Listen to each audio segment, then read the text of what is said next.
It's important to remember to cover the basics.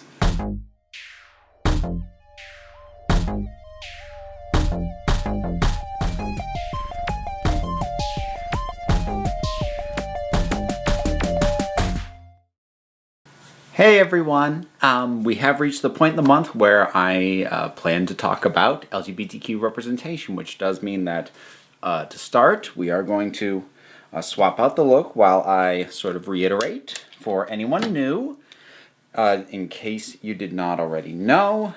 I do have a dog in this race. I am gender fluid. That does put me in as part of the LGBTQ plus community, and it's a big part of why I talk about it. Now with that kind of all set, it occurred to me recently that in these videos, up until this point, I've sort of skipped over something that I really should have addressed by now. And that is, why does representation even matter at all? Because you see, every video on this topic that I've done up to this point has been operating on the base assumption that representation is important, and that the people watching these videos already accept that as a fact. While I'm glad I didn't bog down earlier videos in explaining why representation matters every single time I talk about it, I do want to do that as the primary focus here. Because while it may be incredibly obvious to me that representation is important, it's actually pretty presumptuous of me to treat that as a given for anybody else who may be watching this. Now, trying to lay it out in a relatable way has actually proven to be a bit harder than I was expecting, because if you're someone who has never felt underrepresented in pop culture, it's really difficult to explain that experience to you. I really couldn't come up with a proper common frame of reference, because I could run any thought experiment I want. I could devise a million, okay, so imagine that type scenarios, but that doesn't really make the point. That kind of thing, I mean, it can work on a one-on-one conversation where I can really tailor a thought experiment to a specific person who I'm talking to, be sure that I'm linking it to something I know they relate to, but trying to do it as a broad, universal point of reference, yeah, I couldn't find one. Regardless, I'm gonna try and do this to the best of my ability, and inevitably I am going to still end up leaning on some of those aforementioned thought experiments. Because, I mean, I'm only so creative, and sometimes I need a crutch, even if I know it's not as sturdy as I would like it to be. So the first thing that I want to clear up is what I often see as a misunderstanding or misrepresentation of why groups like the LGBTQ plus community even seeks greater level of representation at all. Because one of the standard rebuttals is something along the lines of, what? You can't relate to a character if they're not exactly like you? Or sometimes a variant like, I can relate to gay characters, why can't you relate to straight ones? And the issue of representation is not a matter of being incapable of relating to characters that are different from ourselves.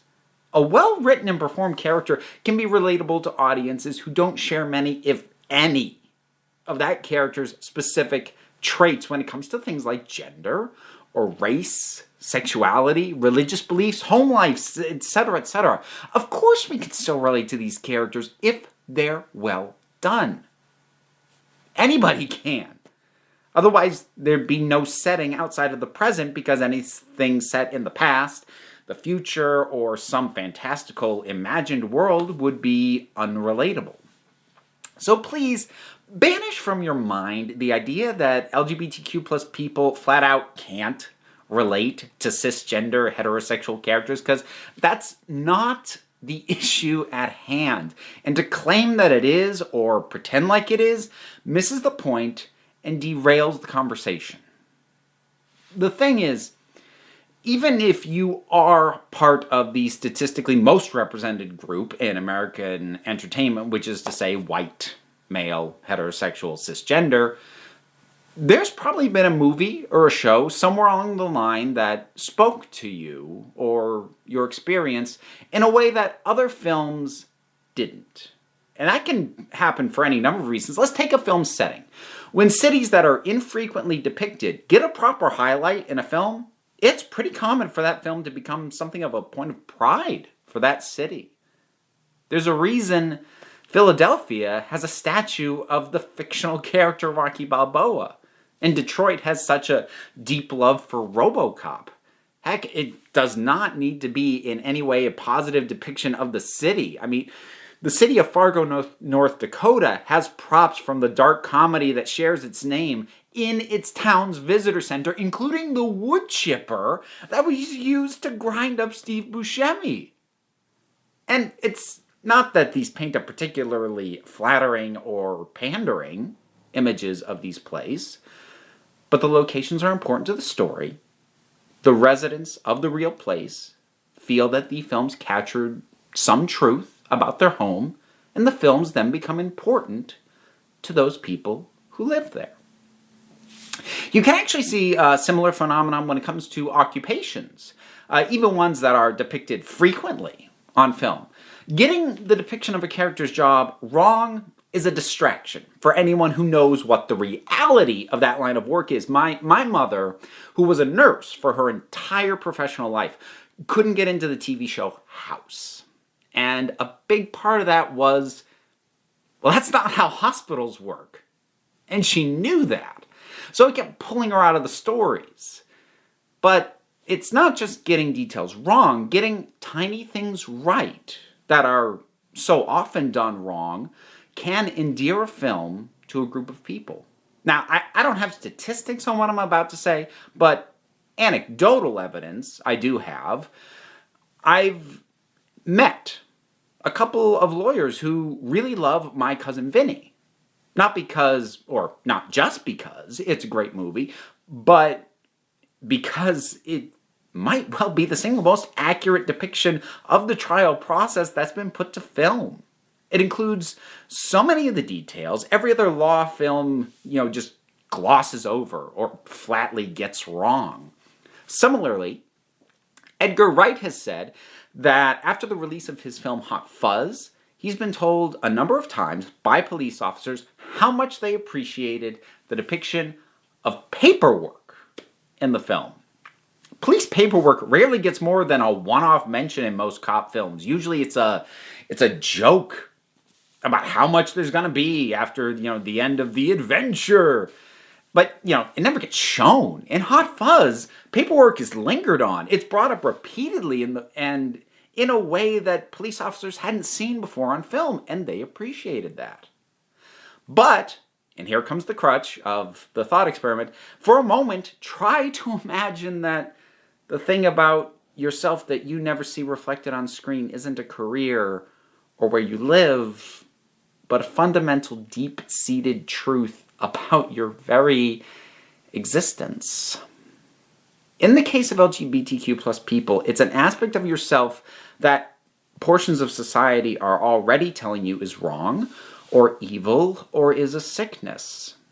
When almost none of the entertainment you consume acknowledges your very existence as an LGBTQ plus person, much less your normalcy, well, you feel wrong.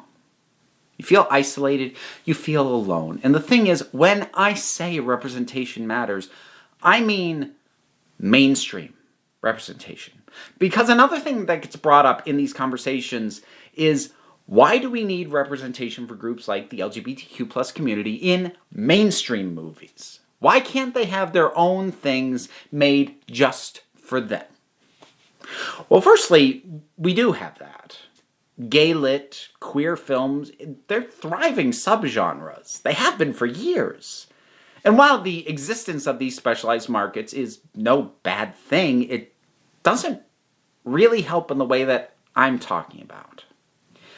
Because it still separates us from society at large.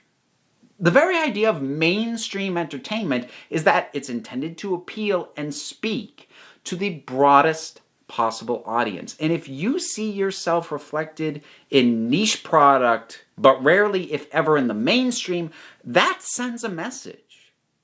It says you are not like the rest of us.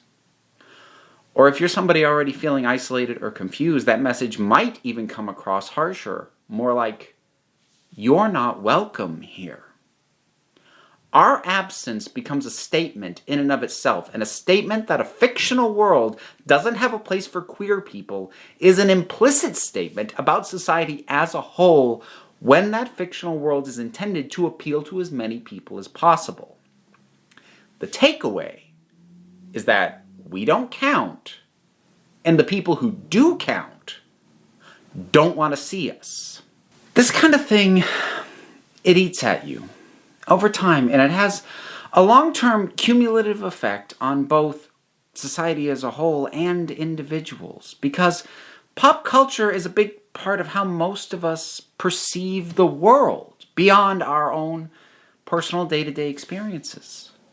When we lack first-hand experience in certain areas, be it certain living conditions, certain kinds of plights, joys, ways of thought, sexualities, we gravitate towards other sources, secondary sources, to shape our feelings about those things. Pop culture isn't the only source on this. To be clear, news media is a big one as well, and there are others, but I'm not about to try and parse out which is the bigger shaper of our outlooks, and I'm pretty sure it's kind of a case-by-case thing anyways. If we could just accept that pop culture is at play in this, which I don't think is something that's in dispute. So, if there's a real-world element, environment, or kind of person that we only ever encounter in fiction, but not in our day-to-day lives, that fiction is going to shape how we feel about that thing, place, or person. Now, even if we know and understand, intellectually that it's fiction, it's not fact, that still forms a foundation. It's the starting point that future information and experiences is going to end up getting filtered through. And if representation is absent, or so rare that each instance is really notable, it creates a starting point of, this is weird. Why is that there? So if you're not LGBTQ+, it can mean that you default to thinking of us as aberrations because your window to the world outside of your immediate experience rarely, if ever, depicts us. And if it does, your instinct becomes to question, why is it there? Meanwhile, if you are LGBTQ+ yourself, this means that there's an adverse effect on your sense of place and acceptance, both within the world you live and sometimes within yourself. It's worth noting that sometimes even those of us who are in fact underrepresented don't fully comprehend what this does to us.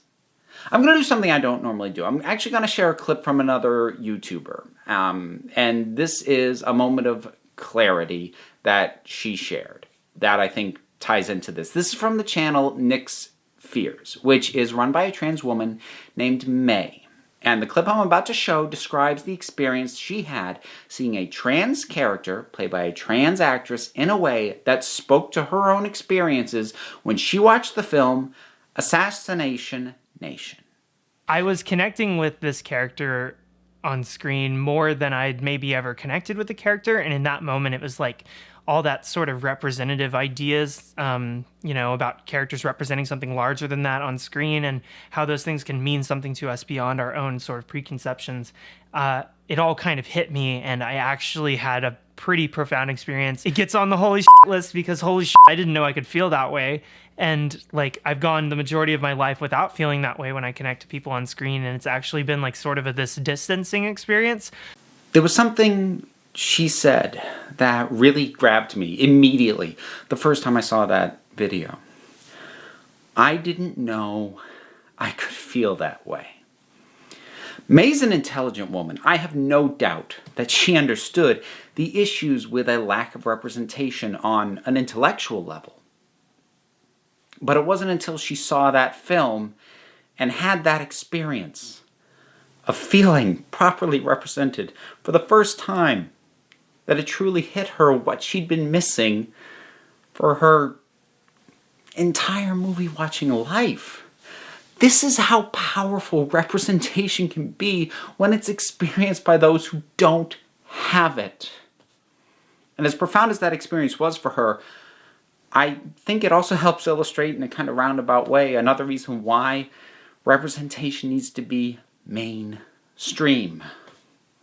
Because chances are you folks didn't see Assassination Nation. You probably didn't even hear of it. It was not a mainstream hit. It did get a wide release, but it also had a very limited marketing campaign, and ultimately it didn't even recoup its rather paltry $7 million budget. People didn't see it. Most people didn't know about it, and it didn't seem like the studio was really expecting them to.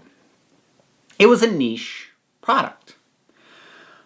But when representation is present in truly mainstream media, it increases the possibility that the people who need to see it actually will.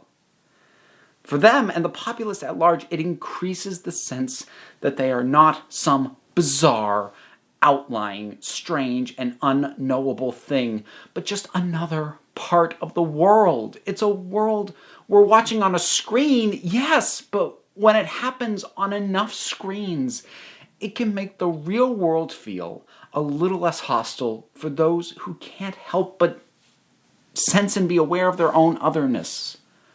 Representation matters for so many reasons. The hardest thing about being part of any marginalized group is the sense of isolation that comes with that, and the LGBTQ plus populace has that factor inherently amplified by the fact that until you go out of your way to seek it out, if you're even able to do so, there's no guarantee that you'll encounter a single other person like yourself in your day-to-day life, even within your own family. Members of, say, a racial minority, they're usually able to at least look at their immediate family, mothers, fathers, siblings, and see the thing that makes them a minority in this country reflected back to them by at least a few people. LGBTQ plus people don't have that, or at least it's less of a certainty. And I don't want to compare or rank the hardships of one group against another, but it's a factor for us which adds to that sense of isolation or just flat out feeling wrong. An LGBTQ plus person can't tune into a TV show or a movie and see somebody on there that speaks to that part of them, and to see a character simply existing like it's a normal life. But if they do see that, that can be a lifeline. It is a tiny reassurance that maybe you're not a monster, and that there's a place for you. But if you go to the movies and turn on the TV and you take in the entertainment that you know most of the country is watching and enjoying, and you don't see yourself anywhere, not in action movies, not in sci-fi adventures, not in epic fantasies, and not among the superheroes, that passively reinforces every doubt you have about your own existence, that you are so alone or so much of an aberration that even in films as detached from reality as those showing people flying around in capes, there's no point in representing you. There is no place for you. That there's nothing to do but retreat into a corner where you won't bother anyone. And that corner can become a hole, and that hole can become a pit. And not everybody can climb out of their pit. This is not the experience of every LGBTQ plus person, but it is the experience of many of us.